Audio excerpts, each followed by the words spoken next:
The doorbell rings. A single father opens to find a woman in an expensive suit standing on his porch. Her familiar eyes lock with his, and 20 years of memories flood back in an instant. "Hello, Jack," she says, her voice both soft and commanding. "I've come to claim what I owed 20 years ago." If you're enjoying this story of long, buried secrets and second chances, please hit that like button and subscribe to see more emotional journeys like this one. Your support helps us bring these stories to life. Ooh. Jack Porter stood frozen in his doorway, the evening air suddenly feeling too thin to breathe. The woman before him was both familiar and a stranger, Victoria Chen, now recognizable from business magazines and television interviews as the CEO of Horizon Technologies, but once just Vicky, the girl from his college study group who disappeared without a trace 2 decades ago. Vicky.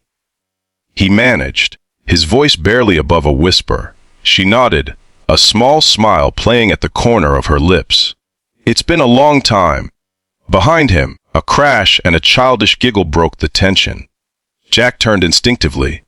"Emma, everything okay in there?" "Sorry, Dad. Just knocked over my Lego castle," came the reply from his 10-year-old daughter. When Jack turned back, Victoria's composed expression had softened slightly. "You have a child?" "Yes," Jack said, suddenly remembering his manners. Would you like to come in?" Victoria hesitated for just a moment before nodding. "Thank you." Jack led her into his modest living room, hastily clearing a pile of children's books from the couch. His home was comfortable, but clearly that of a single parent, organized chaos with touches of warmth everywhere. Photos of Emma lined the walls, tracking her growth from infancy to now. "Coffee," Jack offered, desperate for something normal to do in this surreal situation. "Please," Victoria said, perching on the edge of the couch, looking oddly out of place in her tailored suit among the well-worn furniture. As Jack busied himself in the kitchen, his mind raced. 20 years ago, they had been inseparable, 2 ambitious engineering students with big dreams. Then came that final night before graduation, their argument about the future, and by morning she was gone. No goodbye, no explanation, just vanished from his life completely. He returned with 2 mugs, handing one to Victoria. "So," he said, sitting across from her, "you've come to claim what you're owed. What exactly is that?" Victoria took a careful sip before answering. "You're half of our project. The adaptive interface system we designed together." Jack's brow furrowed. "The one we abandoned, that was just a student project." "No," Victoria said firmly. "It was the foundation of everything I've built. Horizon Technologies exists because of that interface." The revelation hit Jack like a physical blow. Horizon Technologies was a multi-billion-dollar company, pioneering accessible technology that had changed countless lives. "I don't understand," Jack said. "Why now, after 20 years?" Victoria set down her mug. "Because I'm finally ready to make things right." Before she could continue, Emma bounded into the room, her dark curls bouncing. She stopped short at the sight of their visitor. "Hi," she said, curiosity overtaking shyness. "I'm Emma." Victoria's professional demeanor cracked slightly. "Hello, Emma. I'm Victoria. I'm an old friend of your father's." Emma studied her with the unfiltered assessment only children can manage. "You look like the lady on Dad's old pictures, the ones in his special box." Jack felt heat rise to his face. "Emma, why don't you go finish your homework?" "Already did," Emma announced proudly. "Can I watch TV'd?" "1 hour," Jack conceded, and Emma disappeared with a whoop of victory.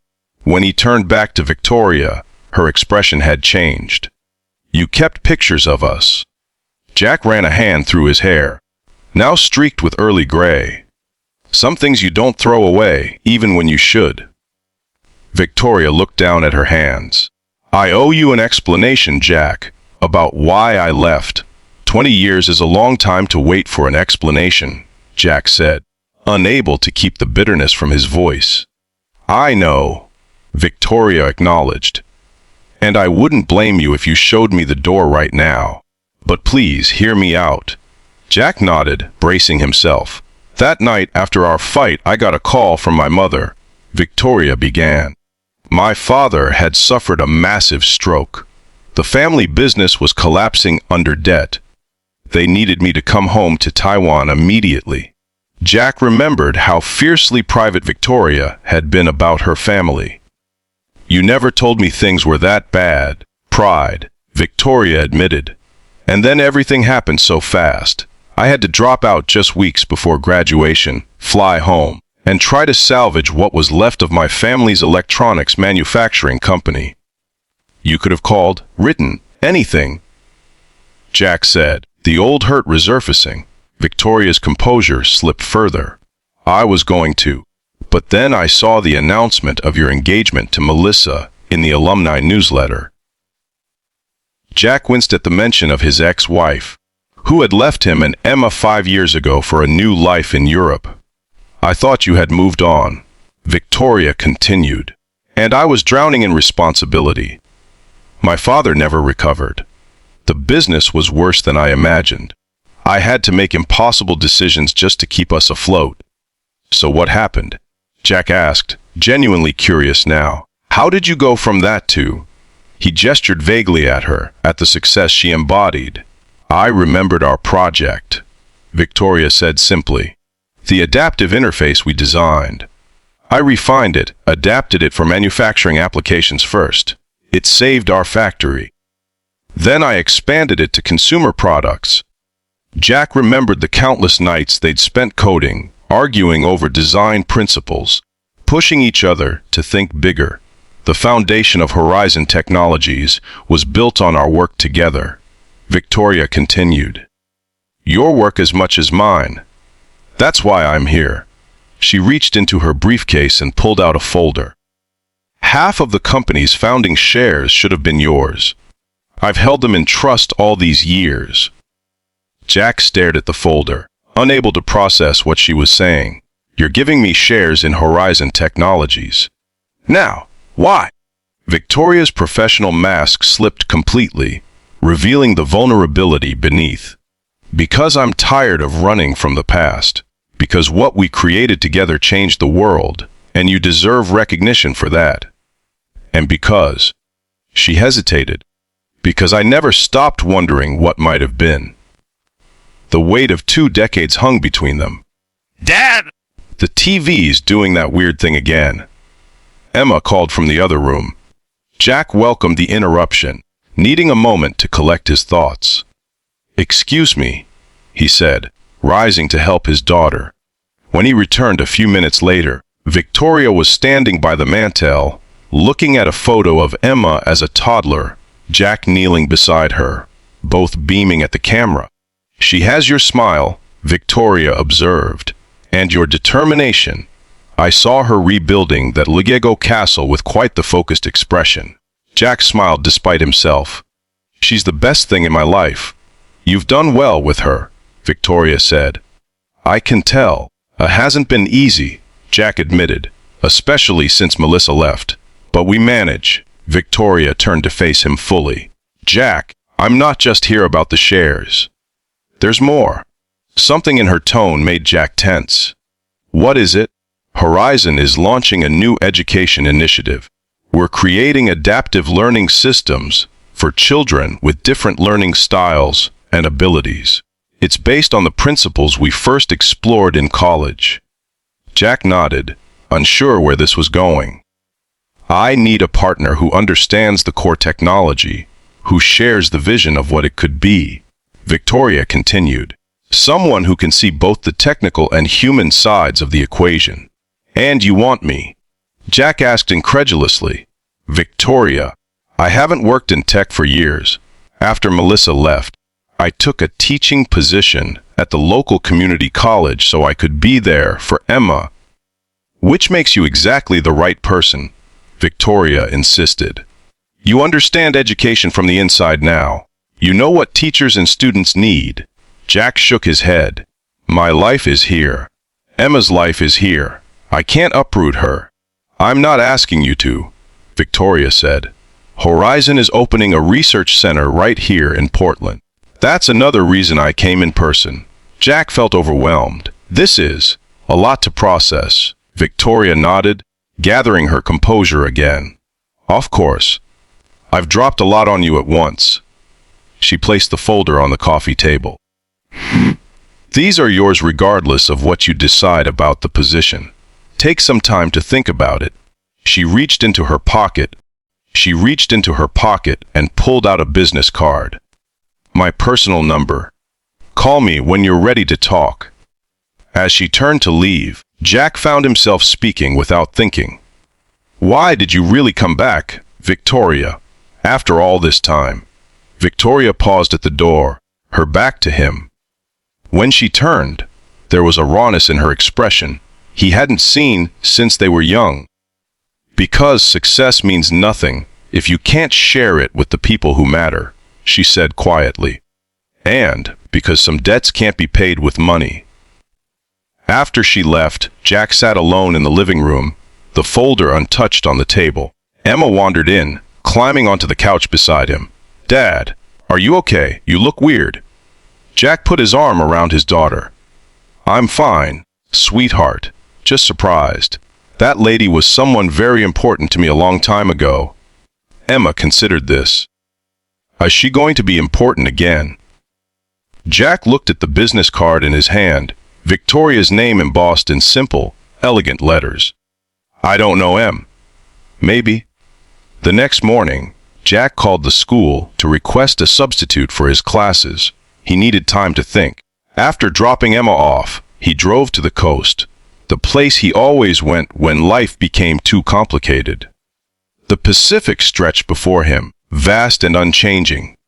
Jack sat on the cold sand, Victoria's folder beside him. He had finally opened it that morning, and the contents had left him reeling. The value of the shares she'd held for him was staggering, enough to secure Emma's future through college and beyond, enough to change their lives completely. But it was the other documents that truly shook him. Copies of patents filed under both their names, recognition of his contribution to the core technology that had made Horizon famous. Victoria had never written him out of their shared creation. Even when she had every opportunity to do so, his phone buzzed with a text from an unknown number. Take all the time you need, but know that the offer is genuine. V. Jack smiled despite himself. She still knew him well enough to guess he'd need space to process everything. He thought about the life he'd built since Victoria disappeared, his marriage to Melissa, which had started with genuine love, but slowly eroded under the pressure of her ambition and his contentment with a quieter life. The joy of Emma's birth, the pain of Melissa's departure, the peace he'd found in teaching and raising his daughter. It wasn't the life he'd imagined at 22, but it was a good life. Was he willing to complicate it by letting Victoria back in? As if summoned by his thoughts, his phone rang with Emma's school's number. Mr. Porter. This is Principal Winters. There's been an incident with Emma. Jack's heart raced as he drove back to the city. The principal had assured him Emma wasn't hurt. She'd gotten into an argument with another student who had been making fun of a classmate with learning disabilities. Emma's passionate defense had escalated into shoving. When Jack arrived at the school, Emma sat outside the principal's office, chin jutting defiantly despite her red-rimmed eyes. I'm not sorry, she declared before Jack could speak. Tyler was being mean to Zach just because he reads slower. It's not fair. Jack knelt before his daughter. Standing up for others is good, Emma, but we've talked about using words instead of pushing. I tried words first, Emma insisted. He didn't listen. Jack sighed, recognizing his own stubborn streak in his daughter. Let's talk to Principal Winters, okay? After a discussion that resulted in detention for both Emma and Tyler, Jack led his subdued daughter to the car. Am I in big trouble? Emma asked in a small voice. Jack considered his response carefully. You're in a little trouble for pushing. but I'm proud of you for standing up for Zach." Emma brightened slightly. Really, Jack confirmed. "But next time, find a teacher if words don't work, okay?" As they drove home, Jack found himself thinking about Victoria's education initiative, about technology that could help kids like Zach learn in ways that worked for them, about the chance to make a difference beyond his classroom. "Dad." Emma's voice broke into his thoughts. "Can we get ice cream?" Jack smiled. "Sure, kiddo. Over ice cream cones." Jack studied his daughter. "Em, can I ask you something important?" Emma nodded solemnly, ice cream dripping down her hand. "If I had a chance to do something that might help kids like Zach, but it would mean some changes for us, how would you feel about that?" Emma considered this with surprising seriousness. "What kind of changes?" "I might work different hours. We might have some new people in our lives, but we'd still be together, still in our house. Would you be happier?"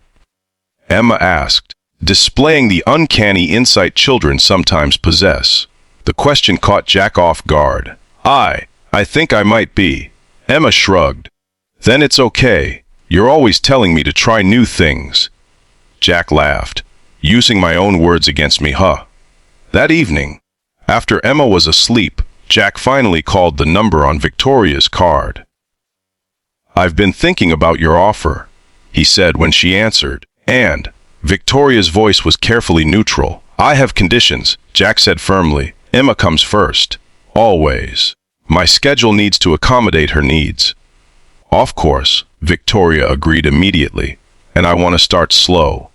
Consultant first. See if this actually works before committing fully."